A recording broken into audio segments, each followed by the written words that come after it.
Bonsoir à tous et bienvenue pour la première édition de la Trop Libre Antenne, les amis. Nouveau rendez-vous sur cette chaîne. Vous l'avez compris un petit peu en ce moment, les réacts c'est compliqué. Je sais pas si vous avez suivi un petit peu l'actualité, mais il y a genre encore 2 streamers qui se sont fait bannir sur Twitch, sur Ducy on se rencontrait, etc. Alors, ça veut pas dire que j'arrête les réacts, on va un petit peu diminuer, mais il faut bien comprendre quelque chose, c'est que malheureusement, les réacts dans l'état actuel des choses, c'est pas un sujet, un domaine d'avenir. J'adore ça. Malheureusement, je peux pas continuer à faire un truc qui me fait perdre de l'argent parce que je peux pas le monétiser et qui peut me faire bannir de tous les réseaux. Vous comprenez bien qu'il y a un problème. Je me suis dit c'est le moment de faire autre chose. Et des choses que j'avais envie de faire depuis longtemps. Et moi ce que j'aime, et vous le savez pour ceux qui me suivent depuis des années sur Rocket League, sur le React, sur tout ce que j'ai pu faire sur cette chaîne, qu'est-ce que j'aime les amis, c'est passer des bons moments avec vous, c'est rigoler. La dernière fois j'ai fait un bâton. On a fait une libre antenne improvisée comme ça, les viewers sont venus raconter leurs histoires, on a pleuré de rire jusqu'à 6 h du matin. Et je me suis dit c'est trop bon, en fait ça c'est exactement l'ADN de ce que je veux produire. Donc les amis, c'est pour ça que c'est voilà l'occasion de lancer ce nouveau format et cette émission, cette libre antenne qui s'appellera la Trop Libre Antenne. Donc voilà les amis, si vous voulez vous aussi un jour passer, la Trop Libre Antenne @gmail.com. Mon très cher ami, mon très cher TMX, eh ben tu sais quoi, présente-toi et raconte-nous ton histoire. C'est une anecdote en fait qui concernait mes grands-parents et je me suis dit que ça pouvait être intéressant à raconter en stream, etc. Ok. En gros, on a une entreprise viticole et eux à leur époque, ils ont fait un voyage d'affaires. Le voyage d'affaires en l'occurrence était à Tahiti, il y a pire. Oui, oui, effectivement, voilà, tu peux aller genre à Roubaix par exemple. Ils arrivent à l'hôtel. Donc ils sont directement montés en chambre, au 11e étage. 11e étage, c'est important. Ouais, déjà 11. Ouais. Oui, c'est important. Ah, c'est vraiment important. Oui. Vraiment, c'est important, frérot. Je me suis dit, tu peux pas lâcher 11e étage sans qu'il y ait une importance, tu vois, dans l'histoire, ok. Ils vont dormir. Il faut savoir qu'il y a eu ce soir-là une grosse tempête. Bon, ils arrivent à s'endormir sans forcément faire gaffe à la tempête. Et en plein milieu de la nuit, ils entendent un énorme boom. Donc la foudre a frappé l'immeuble. La foudre non, mais ça réveille un peu mon grand-père. Ouais. Ma grand-mère qui continue à dormir. D'accord. Il se lève et il va au niveau de la baie vitrée pour voir parce qu'il a entendu que le bruit venait du balcon. Il ouvre le rideau d'abord et il tombe face à face avec un grand mec ultra stock. On est au 11e étage. Il y a un queumé, il attend comme ça devant la baie vitrée. Important à préciser, on peut pas entre balcons se déplacer. Donc mon grand-père, qui sait pas trop comment réagir sur le moment, forcément. Est-ce qu'on peut lui en vouloir? C'est ça. Il regarde partout sur le balcon et il voit 2 jambes. Et il voyait pas le reste de la personne parce qu'il y avait une table qui gênait, il voyait juste 2 jambes. Ma grand-mère se réveille au même moment et elle voit que les mecs, en fait, c'est des armoires à glace. Elle ouvre la baie vitrée. Ils lui ont ouvert la baie vitrée? Oui, mais pour moi, la vie de ma mère, on est au 11e étage à Tahiti, il y a 2 gars qui font la taille d'un abribus sur ma terrasse, jamais j'ouvre la baie vitrée. Et sûr et certain. Frérot, jamais. Je crie, oh, tu vois, derrière le, mais jamais j'ouvre. Mais c'est fou de faire ça, c'est inconscient. Ils ouvrent, et du coup, ma grand-mère commence à leur expliquer calmement, et le mec ne réagit pas. Il regarde la pièce, et il ne bouge pas. L'autre mec se lève, et il commence à pousser un petit peu, tu sais, le mec est debout, mais tu sais, pousser gentiment pour le faire avancer. Ouais. Les mecs traversent la chambre, attends, ils ouvrent la porte. Donc là, ils traversent la porte, ils ouvrent la porte d'entrée et ils s'en vont. Fin de l'histoire. Ils sont descendus pour aller voir le standard de l'accueil. Et le standard de l'accueil leur a dit bonsoir, non. Comment ça, bonsoir, non? Il a pas dans cette discussion.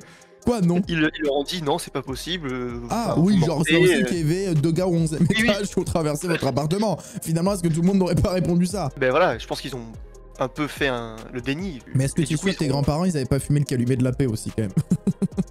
Alors, pour le coup, il n'y en a aucun qui fumait, donc ça ferait un peu beaucoup. Ouais, attention, c'est pas tout, hein. Et donc, du coup, après, ils n'ont jamais eu l'explication de pourquoi il y avait 2 JMK sur leur terrasse et qui sont rentrés et qui ont traversé l'appartement. Ils ont jamais eu la réponse. Moi, ma théorie, c'est que les mecs étaient vraiment complètement torchés, bourrés, drogués. Ils étaient là avant. Tes grands-parents, tu veux dire? Et ils sont restés sur le balcon. Et quand les gens sont venus, c'est peut-être les femmes de chambre ou quoi qui sont venus nettoyer. Donc tu veux dire qu'ils étaient là, ils ont squatté sur le truc et les gars sont restés enfermés dehors, quoi. Et c'est-à-dire que plutôt qu'à n'importe quel moment dans la journée de dire « Oh, excusez-nous, on est resté bloqué », ils ont préféré attendre 3 h du matin, mettre un coup de crâne dans la baie vitrée pour que tes grands-parents ouvrent et juste partir sans dire un mot. C'est ça. Après, s'ils avaient pas fait ça, je serais pas là. Wow, mais frérot, par contre, je comprends pas à quel moment ta grand-mère, elle s'est dit « Bah vas-y, je vais leur ouvrir ». Petite morale de l'histoire. Dis-nous. Faites gaffe à vos balcons. Voilà, vérifiez votre balcon avant de dormir, les gars. Et salut Caspita, comment tu vas? Bienvenue à toi. Merci, ça va super et vous les gars? Ça va super. Eh ben écoute, je te laisse te présenter un petit peu à nous et raconte-nous ton anecdote. Moi je m'appelle Antoine, j'ai 27 ans. J'aime beaucoup les voitures depuis que je suis petit. J'avais une voiture, une grosse voiture, une Lexus, Ah oui. un peu tuning Ouais. on pourrait dire. À cette époque-là, donc j'allais chez ma copine qui habitait quand même à facilement 60-70 km de chez moi. Donc je devais évidemment emprunter l'autoroute. Qui était un plaisir finalement avec ta voiture, ton bolide. Exactement. C'était je l'appelais, c'était un canapé roulant. Un Vraiment. canapé roulant. Vers 21h, 22h, je prends la route, je roule, donc c'est une autoroute qui est limitée à 130, et Mhm. je suis à ce moment-là à peu près à 2-3 km d'une aire d'autoroute. J'ai eu peur qu'ils me disent, là je suis à 230 à ce moment-là. Je suis en fond de 6ème au rupteur. Je constate dans le rétro, en jetant un petit coup d'œil, que ma roue arrière gauche, du coup, tremblait légèrement. Ouais, tu t'es Donc, dit, il y a Anguille sous roche. donc je vais attendre ces 2-3 km d'autoroute où je vais m'arrêter et checker. Il n'a pas fallu 500 mètres, je me suis retrouvé à perdre la roue, Ah. littéralement. Ah, Roue genre, arrière alors, gauche, ça veut dire quoi, perdre? Elle a crevé ou genre vraiment elle est partie Alors. chez sa grand-mère la roue? les goujons de la roue ont tous cassé net en même temps.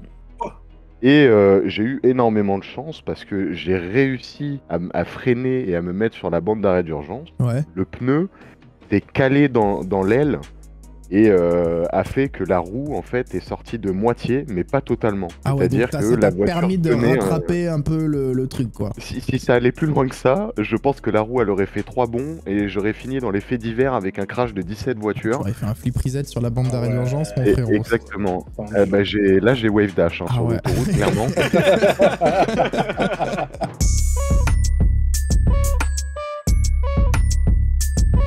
Alors Galéo, est-ce que tu peux te présenter comme si voilà on te connaissait pas, parce qu'il y a des gens ici qui ne te connaissent pas, qui regardent pas forcément les streams Rocket League. Qui es-tu? Et raconte-nous ton histoire, même si j'installe un petit peu quand même quelques bases. Tu joues avec moi régulièrement sur Rocket League, et du coup, la dernière fois tu m'as dit Fury, demain je ne pourrai pas jouer parce que je vais au restaurant, je date une meuf. Pour commencer, c'est Galéo, aka Louis, 18 ans. Très bien. Alors qu'est-ce qui Alors, s'est ça va passé ce être, date? l'histoire va être un petit peu longue. Je rentre de mon travail, de mon stage. Je vais D'accord. ensuite à Besançon. Besançon, qui est la ville où il y a la fille. D'accord. Tu l'as rencontrée Tout va où bien. cette fille? On veut savoir déjà avant d'arriver au date. Alors, cette fille, je l'ai rencontrée via une soirée entre amis. Ok. Ça a fait la fête. Et alors Ah qu'est-ce qui s'est ben, passé? ça, Il y a eu un petit Oula. feeling, il y a eu un truc, il y a eu un regard, il y a eu un foudroyage, qu'est-ce qu'il y a eu? il y a eu la fougue de la jeunesse. Là, ça veut dire quoi ça? Il y a eu zoukage. Comment ça? Quel zouk? Il y a eu du collet serré, on va dire. Ah, tu as frotté le bengala un peu. Tu prends le numéro de téléphone du coup. Voilà, je prends l'initiative tel un bonhomme. Je vais ensuite l'ADM, etc. On parle depuis quelques semaines. On se dit, il faut qu'on se voit, le date. Ok. Le date en question. J'arrive à la gare. Déjà, ça commence très mal. 30 minutes pour se trouver dans une gare, ce n'est pas normal. Ce qu'on fait, vu que du coup, il est déjà 17h. Quand on a 19h, excusez-moi. À 19h, qu'est-ce qu'on fait à 19h? Bah, je sais pas, Ah, on c'est va, marrant, on va bon, boire bah. un petit apéro. On n'est pas passé par l'apéro. On est passé directement par un bar à shot.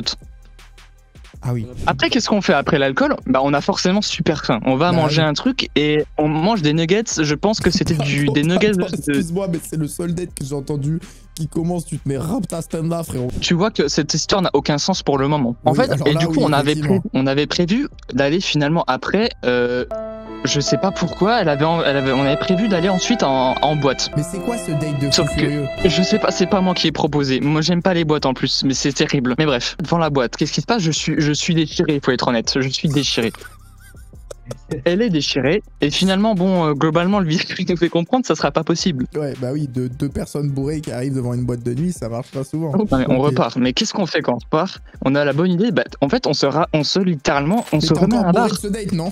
Parce que c'est dur Mais à s'articuler là. T'es pas vraiment redescendu là du date. On décide de rentrer parce que elle veut rentrer chez elle. On arrive à destination et il faut marcher. Donc déjà, ça prend normalement 10 minutes. Là, on a pris 40 minutes pour aller chez elle. On rentre chez elle. Elle habite encore avec sa mère et son frère. Sa mère dormait dans le salon avec son frère. Elle remonte avec moi. On regarde Netflix. Oh là là, ça va Netflix. glisser, cette histoire. J'ai eu le temps de regarder 8 minutes. Qu'est-ce qui se passe? Il se passe qu'à 18 ans, il se passe des choses entre un homme et une femme et il se passe ce genre de choses actuellement. Et déjà, ça part très mal. J'ai glissé, chef. Et ça allait vers le chemin boueux. Ça m'a Non, dé... c'est pas vrai ça. Ah, ça y est, ça y est. Arrête, Ouais, arrête, ouais, arrête tes mensonges, frérot. Je jure que c'est vrai. Le rapport se finit et je me sens un peu, comment dire, c'est ballonné, tu vois. Et je me sens pas trop bien, tu vois. Mon intestin me dit qu'il y a un problème en bas.